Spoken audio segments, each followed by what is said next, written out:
Well, good morning, everybody. It's a great honor to be invited to do this, and I'm very grateful to the Stavros Niarchos Foundation for thinking of me. I am, of course, a historian, and so I've entitled this keynote lecture, Mediterranean Past and Mediterranean Future.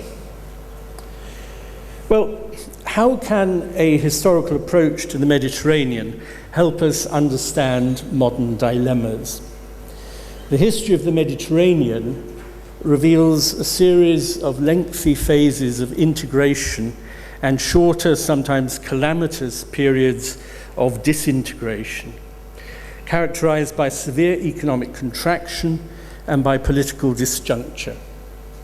Viewed from this perspective, the Mediterranean is at the moment disjointed, fragmented, fractured, and I would invite you to bear in mind the words of previous speakers already this morning, because I think what I'm going to say will tie in very well with what they've been saying.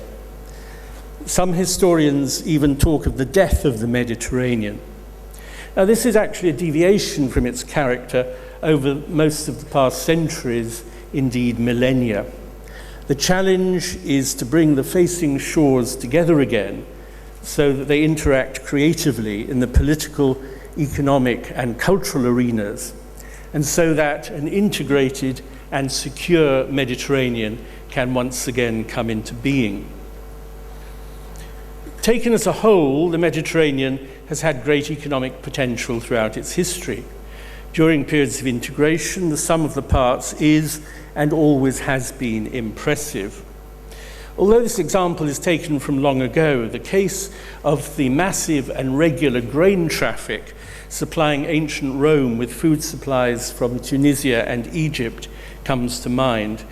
Although no one before or after the Romans has managed to achieve political control over the entire sea, which was truly Mare Nostrum, our sea, for several hundred years.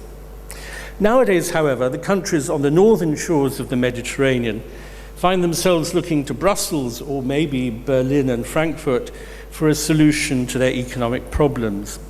They've turned their back on the Mediterranean. I'm aware that this is a sensitive issue in Greece.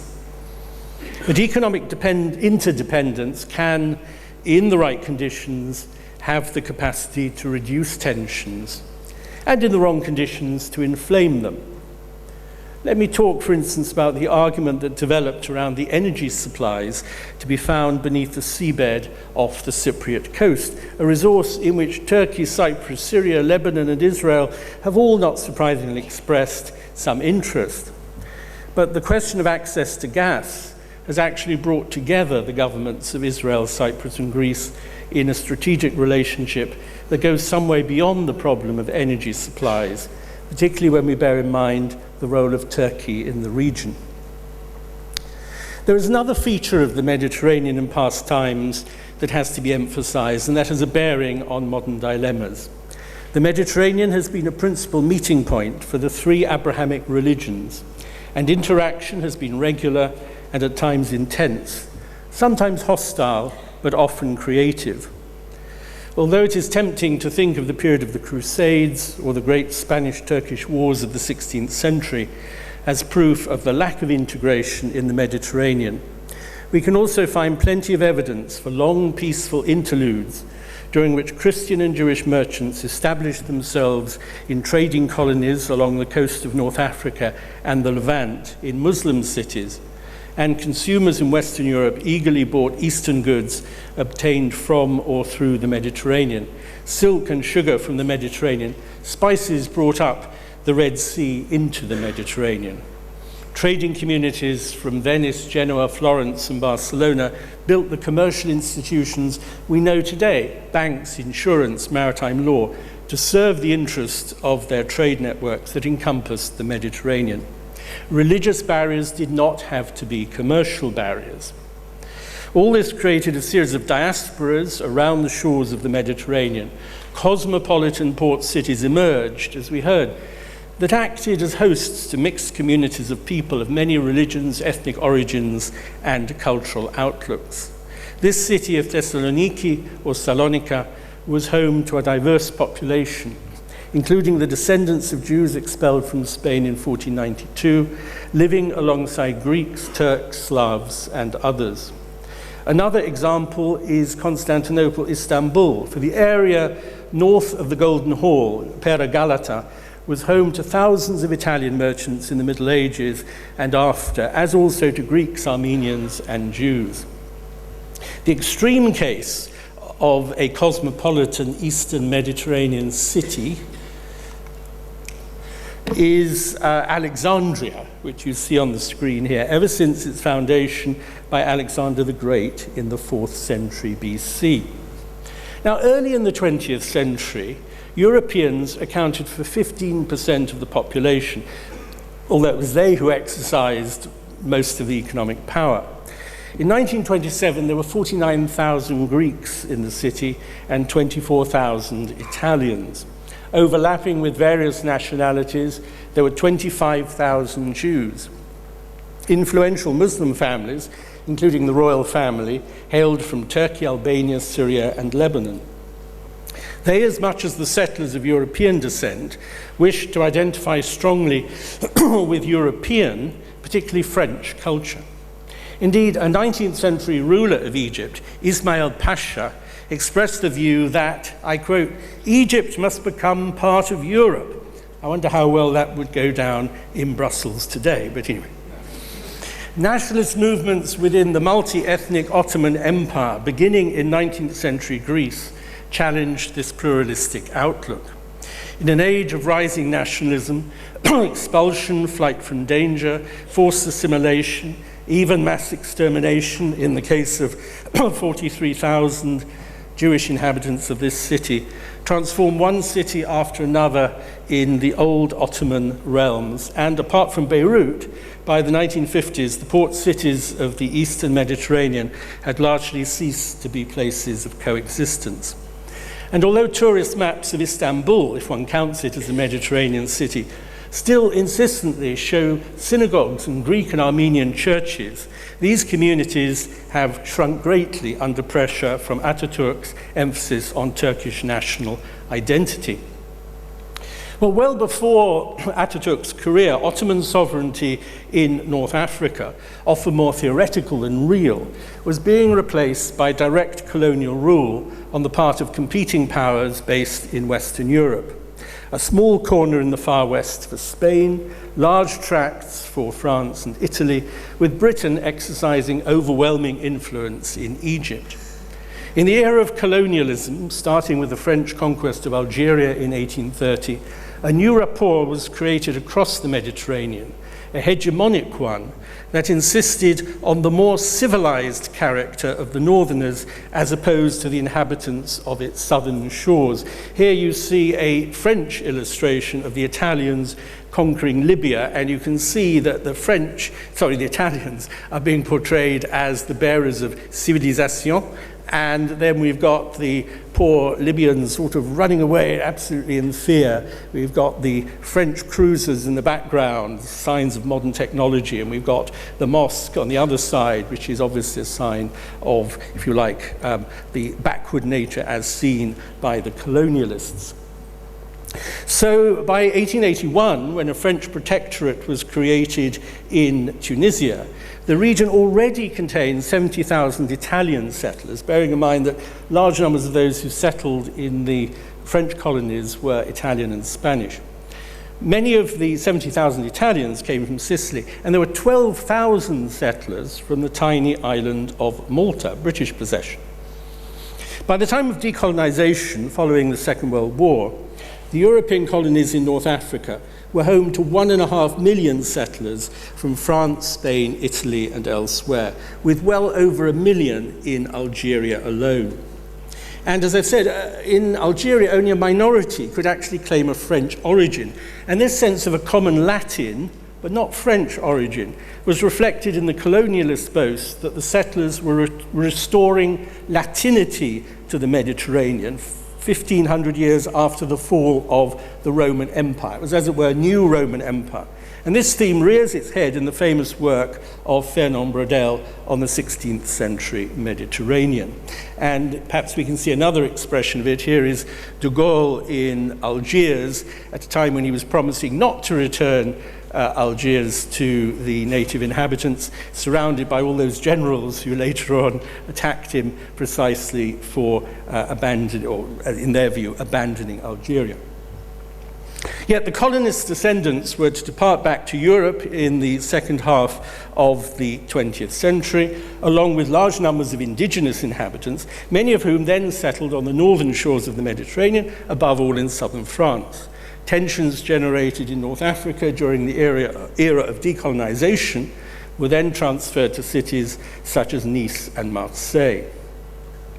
The emancipation of the colonized from the colonizers in the second half of the 20th century has had several important effects. Most notably, the fracturing of the Mediterranean into northern and southern zones that to a large extent operate apart from one another. This is really my central point. Places such as Algiers and Alexandria, once celebrated for the meeting of cultures, religions, and peoples, have become monochrome cities, inhabited solely by the majority population of the interior. To say this is not to defend the actions of the colonizers, who were, notably in Algeria, often brutal and counterproductive. However, decolonization coincided with the attempts of the Soviet Union to establish a foothold within the Mediterranean, creating political and economic alliances that accentuated existing tensions within the Mediterranean, notably that between Israel and its Arab neighbors. The Jews, in particular, disappeared from all those lands in the Mediterranean where they had formed an integral and highly productive part of a larger society, migrating to one embattled corner, Israel, or sometimes to France, bringing to an end a 2,000-year history of diaspora around the shores of the Mediterranean. Seen from this perspective, the creation of Israel was another episode in the fragmentation of the Mediterranean into national entities, as different ethnic and religious groups carved out their own territories and peoples were shunted around, beginning with the Greeks and the Turks in the population exchanges of the 1920s. Actually, we can go even further back to the departure of the so-called Turkish population from Crete. To say that is not to deny the distinctive nature of migration into Israel, expressed in the very varied origins within and beyond the Mediterranean of those Jews who came to settle, and in the religious impetus that motivated some, though not, of course, all of them. But as we are now discovering, the process still continues, following the disintegration of a Syrian state in which a variety of religious groups had some degree of official protection. The disappearance of the Christian minorities in Syria marks the end of another 2,000-year history, not of diaspora, as in the case of the Jews, but of stability in the case of the Syrian Christians, and the beginning of yet another diaspora extending far beyond the Mediterranean. We can all see, indeed we see virtually every day, that the disparities in wealth between the northern and southern shores of the Mediterranean have stimulated an intensive, illicit, and perilous human traffic across the sea that it seems impossible to control. And nobody knows this better, obviously, than the Greeks. This traffic, we need to remind ourselves, was already flowing strongly before the collapse of Syria and the persecutions in Iraq and further east. And here is an image which actually shows people arriving on the shores of Spain from Africa. So they've crossed the Straits of Gibraltar. Lucky people, because they're very dangerous waters, and crossing those waters is just about the most dangerous thing you can do in the Mediterranean. You can see across from Morocco to Spain, but that doesn't mean you can get across. The Mediterranean has become the theatre in which many migrants from Black Africa have tried, often at the risk of their life, to enter the wealthy lands of the European Union. And this wave of migration has been compounded by migration out of North Africa, particularly Libya, during the current upheavals, as well as migration into the Aegean and beyond from the hinterland of Western Asia, as you know very well. The Libyan route, so perilous both by land and sea, has undergone something of a revival in the last few months. Black African migration northwards is certain to continue to grow as climate change threatens livelihoods in the savanna regions and as the population of sub-Saharan Africa increases exponentially, partly as a result of enormous improvements in healthcare. Population of countries like Nigeria is exploding at the moment. And so the large mass of quite well-educated West Africans, North Africans, and Middle Easterners in their 20s, predominantly male, with no employment opportunities, has fueled the apparently unstoppable flow of migrants across the Mediterranean, whether out of Turkey or out of Libya towards Greece and Italy, and ultimately, so they hope, towards Germany, Sweden, and elsewhere. This isn't for a moment to deny that civil conflict in Syria, Libya, and Iraq has created the largest refugee problem since the Second World War. And I'm not going to go into the question of how, whether one might distinguish between economic migrants and genuine refugees, people fleeing from direct threat of persecution.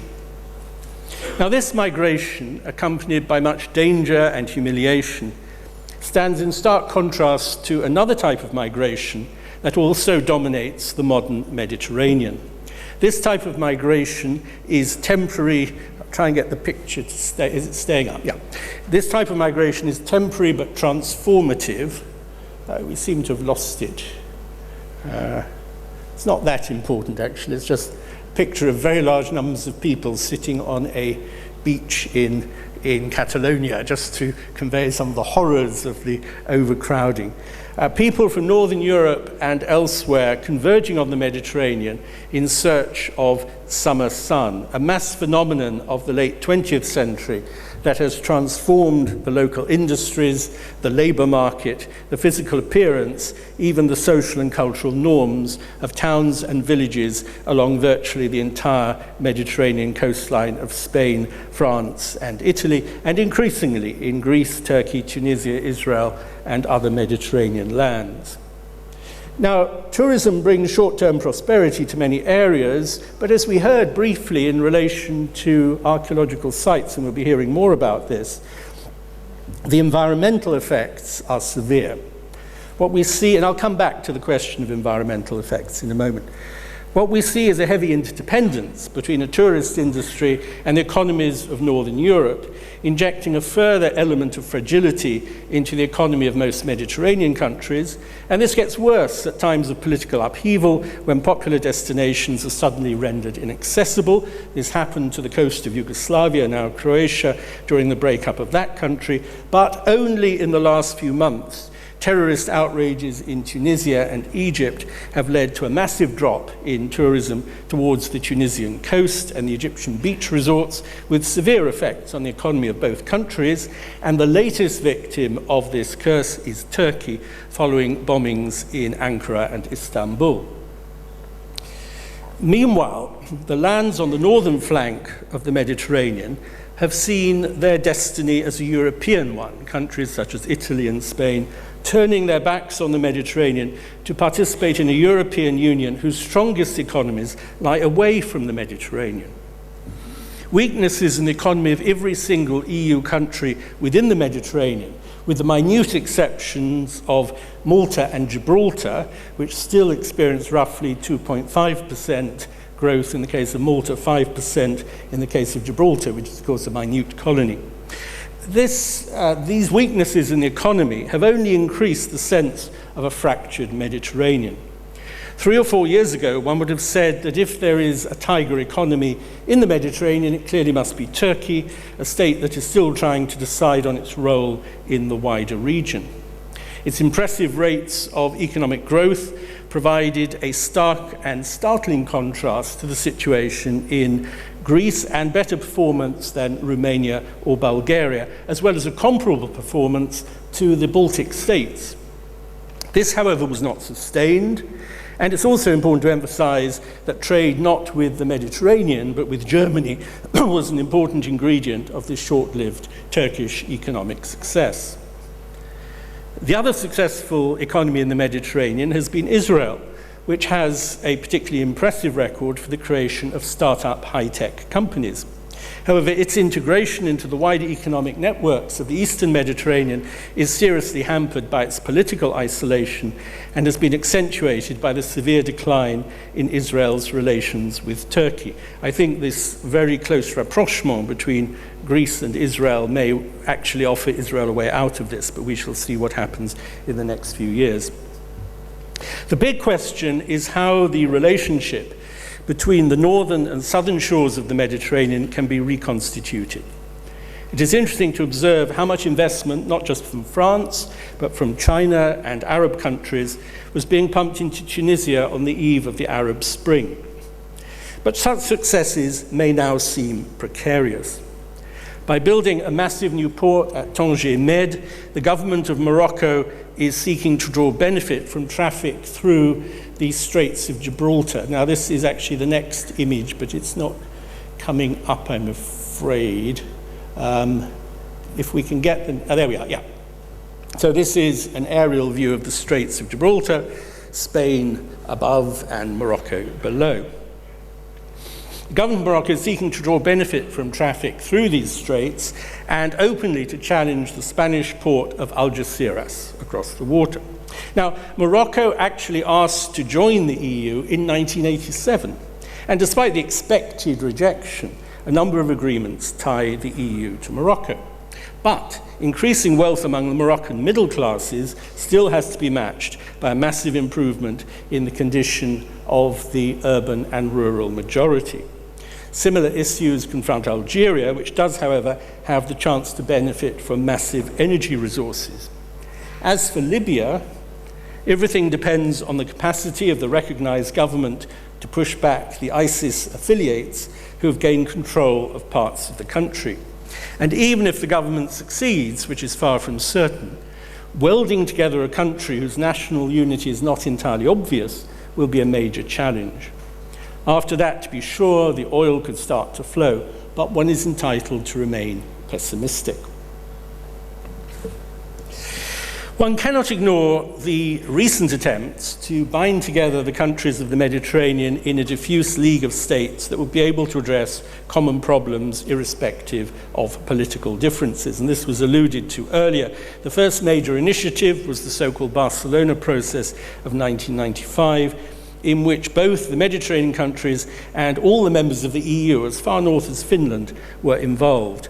But plans for the creation of a free trade area in the Mediterranean by 2010 have remained simply plans. The idea of a Mediterranean Union is more of an ideal, I could almost say a romantic ideal, than a practical possibility at the moment. But there are urgent questions that need to be addressed together by all Mediterranean nations, most urgently the issue of migration, but also the promotion of trade between the EU and non-EU countries within the Mediterranean, not to mention the sharp political confrontations that exist in Israel and the Palestinian territories. Particularly important is the protection of the maritime environment, which has experienced massive and catastrophic change as a result of overfishing, treating the sea as an unlimited food resource, and the dumping of effluents and plastics, treating the sea as a vast rubbish tip. It goes without saying that the ecological problem is one that can only be solved by intensive collaboration on a scale that is lacking just now. But it is one means, perhaps, to bring together old rivals and enemies to address an emergency that faces every Mediterranean nation. The current crisis in the Eurozone means that resolving the relationship with non-EU countries around the Mediterranean will become an even less significant priority for existing members of the Union. Even though the danger of a sudden Grexit has diminished, fundamental structural problems in the economic relationship between wealthier and poorer EU countries have to be addressed more urgently than is the case at the moment. One example of this imbalance is the intra-EU migration towards more prosperous countries, such as the United Kingdom. And as is well known, this issue featured prominently in the recent negotiations between David Cameron and the other EU heads of government. While Britain's status in the EU remains uncertain, with a real possibility of Brexit the day after tomorrow, And while the Eurozone fails to show signs of healthy economic growth, and while extra EU migration remains such a live issue, attention to Mediterranean problems is bound to be limited. And yet the migration issue very much involves the Mediterranean. Indeed, as I've pointed out, migration will not die down, even in the unlikely case of the Syrian and Libyan civil wars coming to a peaceful end soon. It's impossible to avoid the question of Britain's relationship with the EU, even while discussing the Mediterranean states of the EU and their neighbours. The question of Turkish accession has been given great prominence in the referendum debate in the United Kingdom. This is largely connected to fears of mass immigration from Turkey once Turks are entitled to hold an EU passport. Although David Cameron has stated that he does not expect Turkey to join the EU before the year 3000, the Chancellor of the Exchequer, Minister of Finance, if you like, George Osborne, has simply insisted there's no prospect of Turkey joining today, a word the media seem to have missed. Well, of course, not today. And this is not the place to record the arguments for and against, but it has been a lively issue, I think, misrepresented on both sides. Albania, too, has been drawn into the debate, either as a prospective EU member or as a model for a new type of trading relationship between Britain and the EU. The debate in Britain has then concentrated, perhaps oddly, on the non-EU countries in the Mediterranean. The one Mediterranean issue that has received some attention has been the status of Gibraltar, and fears that the Spanish government might try to blockade the colony, which, despite occasional tensions, they cannot do so long as it remains part of the EU. That said, the economy of the hinterland behind Gibraltar is so closely bound up with Gibraltar itself that punitive action would probably have worse effects in Spain than on the Rock. Such moves would also encourage Morocco to renew its claim to the ancient Spanish enclaves in North Africa, Ceuta and Melilla. There's no doubt that British departure from the EU would set off an earthquake within Europe. One can argue how severe that earthquake would be. The euro crisis, the failure of Italian banks, growing difficulties in the Portuguese economy, not to mention the Schengen crisis, all point in one direction, whether Britain is in or out.